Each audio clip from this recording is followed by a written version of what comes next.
Podcast where we have conversations with individuals building accessible businesses, advocating for inclusion, or excelling in adaptive sports.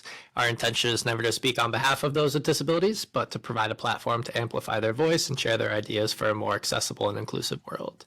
Today, I'm joined by Ryan Wilson. Ryan is the CEO of Team Trust Productions, a disability-led video production company.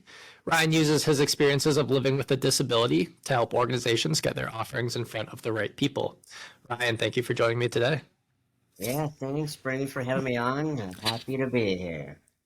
So, looking forward to talking about how to craft an inclusive and accessible marketing campaign, demonstrate to your audience and your community that you're welcoming and supportive of individuals with and without disabilities, and interested in learning the lessons that you've picked up along the way in doing so. But maybe before we get there, do you want to tell me a little bit about what your company does and why you founded it? Yeah, so with Team Trust Productions, we create a lot of marketing videos and films for all sorts of organizations to help them kind of get their products, their message, their name out there because there are a lot of great resources for anybody, whether you have a disability or not. But if you don't know about those resources, and they're not very helpful. Mm-hmm. And so the idea is we kind of are driven to get these organizations out there and help them grow and expand. And the idea kind of came from, hanging around a bunch of wheelchair racers and kind of seeing their lives outside of sports. And it was just this idea of we never see somebody like Tatiana McFadden or Amanda McCrory outside of their racing chairs. They're human beings just like you and me, and so we need to get those messages out there too. Were you first introduced to them during your time at Illinois? Were you at Yeah, University of Illinois? I was at the University of Illinois, so I grew up in a small town of about 4,000 people. I lived around cornfields. Didn't seem as if there was anybody in the entire county in a power wheelchair. And then I went to the University of Illinois, where they have a wheelchair racing program and a wheelchair basketball program. And I was vaguely familiar with wheelchair basketball, but I'd never seen it in person. And the same with wheelchair racing. And so once I connected with those athletes, it was a game changer. What was it like growing up without any representation of your disability?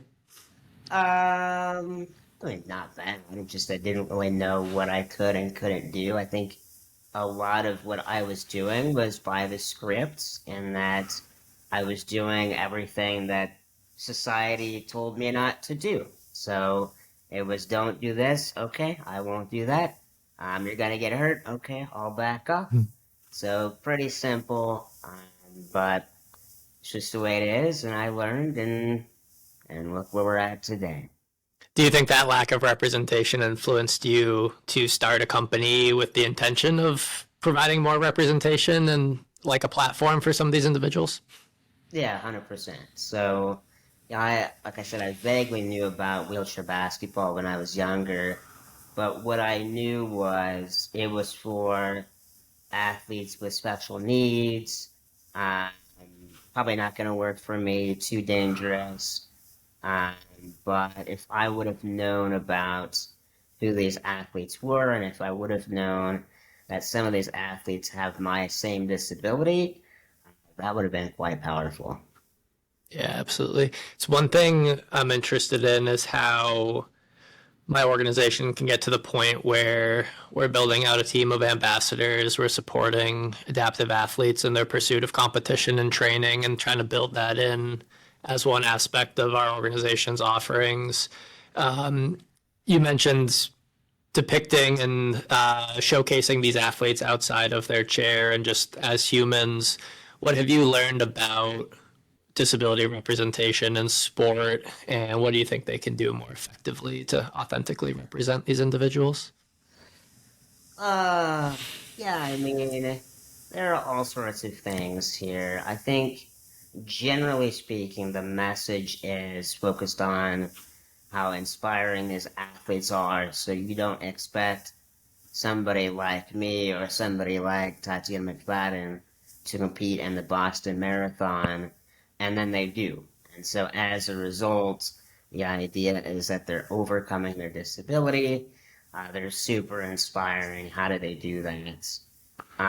And I mean, to a certain extent, it is pretty incredible that Tatiana can win as many marathons as she does. But she's also a human being, and I think each one of us has something that we're doing and maybe nobody else has done before.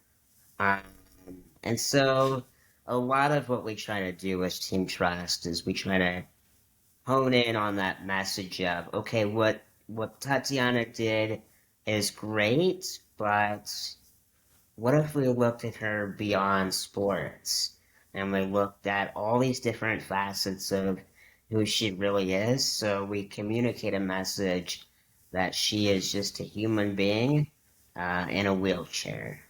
And so that's, I think, one of our biggest key messages when we're talking with an organization. So it's, trying to humanize anybody with a disability and not making it seem as if that disability is, ruining their life. It's just a part of who they are. Do you think Hollywood and kind of major film productions get that wrong? Uh, Sometimes. Yeah, I mean there are some films like Crip Camp and other ones that do a nice job, but Hollywood certainly drives a narrative that is very influential. Yeah, I just feel like sometimes when you have the character with a disability or post traumatic accident, and then you have a character without a disability who befriends them or becomes a support staff, and it shines the light on the individual without a disability and how great they are to befriend the other individual, and it just seems like it creates power dynamics that we prefer not to exist. 100%. Oh Yeah. yeah. What is your process like in terms of creating a product for a company? Kind of, can you take me through the process of building out Yeah, material? so are we talking about video or an inclusive marketing type focus? Yeah, let's start with video. Yeah, I mean, with video, it's all about learning who the people are, learning what the organization is, what they do, what they've done already, and where they want to go. So we have a few different videos in the works right now, but the idea is we have all sorts of conversations along the way to kind of understand who we all are, even Team Trust. And then from there, we kind of dive into the analytics of it all. So, how do videos perform on your YouTube channel? Are they doing really well on Facebook, Instagram, LinkedIn, or wherever you want them to be? And how can we make them better? And then from there, we just kind of focus on the data and also incorporate some stories. Numbers are fun, but stories kind of stick. So Yeah, that's what we do. I like that. I feel like I'm constantly up against like an ever evolving algorithm, and the material that we're producing, while once was effective, is now being replaced by short form reels and stuff. And I'm struggling is a little too strong of a word, but struggling to keep up with the times. Yeah, I know. It's hard to keep up with technology and everything that's changing, but I think you're doing a great job. what is the what is some advice that you could give to maybe a gym owner who wants to demonstrate that they're an inclusive, welcoming environment, but who might not be comfortable, for lack of a better term, exploiting or kind of parading out the clients with disabilities that they train? How can you authentically represent disability within like a fitness campaign? Yeah, that's a great question. So I think it kind of comes down to the goals the gym owner has. So do they want to attract more individuals with disabilities? If so, what's their current relationship like with the disability community? Do they have any clients currently in chairs or who are blind or whatever? And you can look at like what's working for them and what has kind of felt really good in relationship with them. And from there, I'm sure you could get a few stories and you could try to tell their stories of how fitness, adaptive fitness, has made a massive difference. So if you can, at the very least, establish a connection with the disability community, you're very far ahead of a lot of other organizations. Yeah. So that's where it begins. Do you think lived experience is essential for communicating some of these things? I feel like sometimes the fact that I don't have a disability is almost demonized in my pursuit of promoting inclusion. Hmm. Sorry you feel that way. Yeah. No, no, I don't think lived experience is necessary. I think it's great to have people like you who are advocating for the disability community because not everybody does. So I think in a lot of cases with Team Trust, the primary rejections we get from groups is how does this affect me? Why does it matter? And then if you talk with somebody who has a disability or who has a tie to the disability community in some way, the conversation is extremely different. So lived experience helps, but it's also more of a personal connection with it. So just having those conversations to better understand the Yeah, connection and making sure you're authentically representing their yeah, viewpoints and such. yeah. What got you into marketing? Well, initially I wanted to be a play-by-play sports announcer in the NBA. I was a big Shaquille O'Neal fan. That was my thing. I did some of the play-by-play work in college for the Fighting Illini men's basketball team. I was fun, but as I spent more time with the wheelchair racers, I just realized that filmmaking in particular was the way to go, was the way to tell some really strong stories. And play by play wasn't going to allow me to do that on a consistent basis. And so I just kind of stuck with video and have spun it into marketing videos, and we throw in a few films every now and then. So, Are you a Denver sports fan now that you're out in Colorado? uh, I mean, I have no complaints. Ever since Shaq retired, kind of looking for that NBA team to follow because wherever he went, that was my new favorite team. Nice. Yeah. Um, so I was a Lakers fan, Heat fan, Celtics, all of them. I still have his jerseys for every team he was on. Well, that's funny. But I don't know the Well, Nuggets. I was just gonna say your Nuggets were probably disappointing last night if you were a fan. Yeah, I did see that. Oh, I don't have too much connection with them anyway. So. It's funny. You mentioned in that last you kind of glossed over it, but a couple films. Can you think of what you've made that you're maybe most proud of, whether it's a short form piece or a longer form piece? So when I still lived in Illinois, I'm in Colorado now. Uh, One of the first pieces I did was actually on visually impaired alpine skiers. So I was still in college at the time, and I was working with the International Paralympic Committee just on some writing and journalism type stuff. It was fun, and I was doing a project with them on the trust that exists between visually impaired alpine skiers and their guides. And I was talking with one of my professors. He's big into visual storytelling. And he goes, well, what if we tried to take your written piece and translate it into a video? Like, well, that's really interesting. How do we pull this off?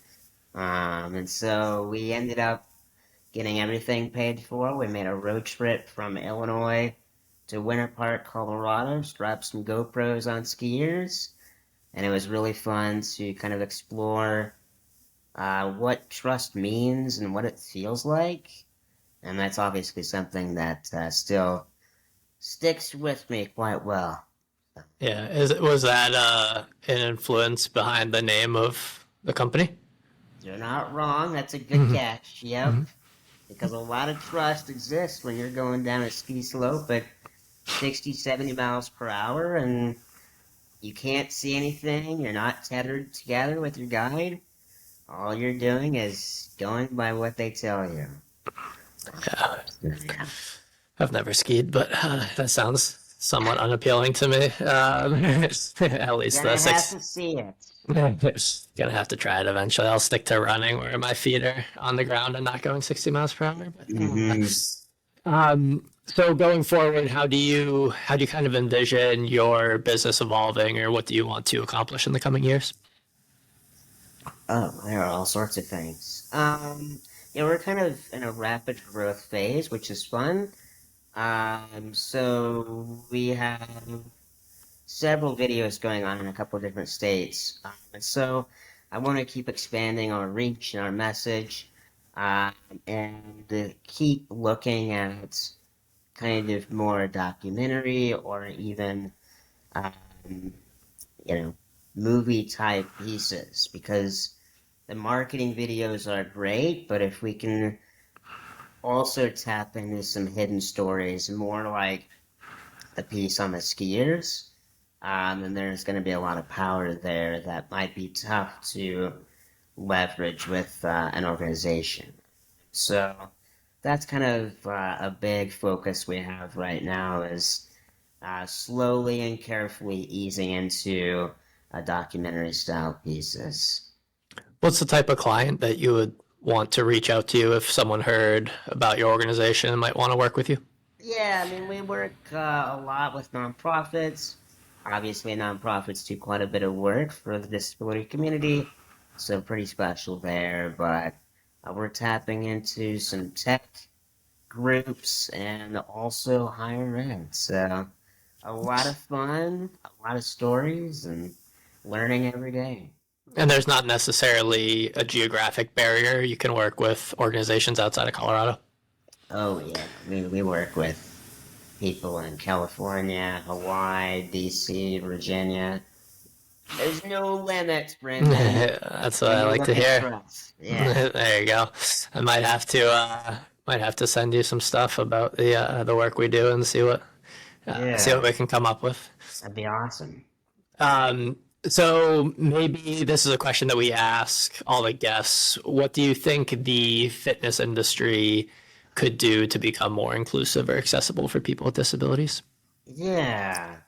I think at the very beginning, it's listening. It's nobody wants to work against somebody with a disability. They don't want to make it harder for us to get six pack abs or become more independent. But I think when people want to help, they get a little bit tripped up because they're not sure how. They can read all these books and realize that, whoa, the disability community is massive. It's so diverse. What works for this person does not work for this one. Like, how in the world do I find a solution that works for my audience? And at that point, it's just a matter of asking the important questions and listening and realizing that whatever perspective you have about disability or about this person you're trying to work with may not be entirely accurate. So, for example, Brendan, you asked me if I needed any accommodations for this call, and not everybody does that. So you've got a leg up on the competition. But it's also for if you go to a gym, it's a matter of what would you like in the gym that we don't currently have? Is everything accessible enough for you? Do we need to move some of the weights around, give you more space? Things like that. So it's not expensive to make a change. It can be super simple, and it can make a super big impact. Absolutely. And if a fitness professional isn't aware or isn't familiar with your disability and you rolled into the gym for the first time, what would you want them to ask you? How can we help? Yeah. So how can we help? So, like I've done random fun fact, I have a broken leg right now. And so I've been working with physical therapists and occupational, trying to get the abs back. But one of the first questions we discussed was, how are we going to make this work? So I can't do this, I can't do that. But what if we modify what I have been doing before the injury to make it easier? And so you can always just kind of ask a person what their goals are. What have they done in the past? And how can we kind of make success easy while also helping you obliterate your goals? So, make a few minor changes, ask a few questions, and try to understand. It sounds so obvious, like just talk, just converse, just ask questions, but it's still something that elicits a lot of fear in people who might not have much exposure to disability, like afraid to say the wrong thing or afraid to say something offensive. And Do you have any frameworks for disability etiquette and communication that you could maybe share with some of our audience, which hopefully is a good amount of fitness professionals? yeah, I'm sure. Yeah, so yeah, I mean, I do understand it can be awkward. It can be it can feel different to even strike up a conversation with somebody who has a disability, and even can feel awkward to kind of ask them about their physical capabilities. And that's all legitimate. I used to feel that way. But at the end of the day, you want to help them, right?